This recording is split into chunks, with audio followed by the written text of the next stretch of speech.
Rejeter les commandements, adopter la tradition, un piège ancien. Lorsqu'un cœur ou une communauté rejette les 10 commandements de Dieu, affirmant qu'ils sont abolis, accomplis, révolus, un vide se crée.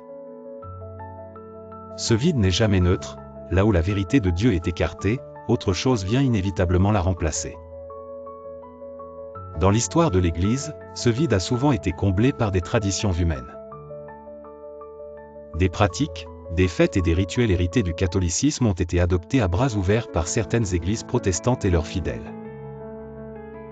Ces traditions prennent la place de ce qui a été rejeté, la loi vivante de Dieu.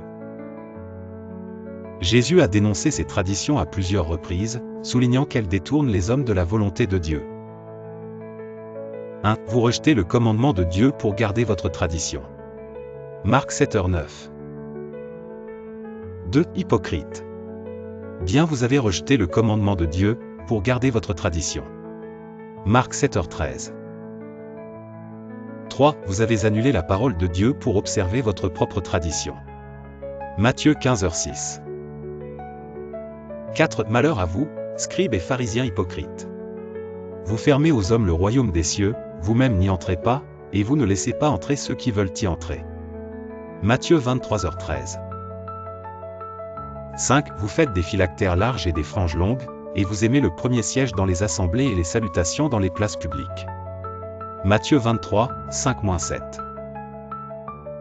6. Malheur à vous, guides aveugles. Vous dites, si quelqu'un jure par le temple, cela n'a rien. Mais vous, vous rendez le serment du temple nul à cause de votre tradition. Matthieu 23, 16-17. Ces passages montrent que Jésus ne condamnait pas un détail isolé, mais une tendance répétée et systématique, remplacer les commandements de Dieu par des traditions humaines. À l'inverse, ceux qui gardent les 10 commandements dans leur cœur restent attachés à la volonté divine. Leur cœur est déjà rempli par la vérité de Dieu, et ils n'ont donc pas besoin de combler un vide par des pratiques humaines. Ils voient clairement la différence entre la sanctification véritable et la paganisation introduite par des traditions venues de Babylone. Ce principe est universel, chaque fois que l'on rejette ce que Dieu a établi, si le vide n'est pas rempli par la vérité divine, autre chose prendra sa place, souvent quelque chose qui paraît spirituel, mais qui éloigne de Dieu.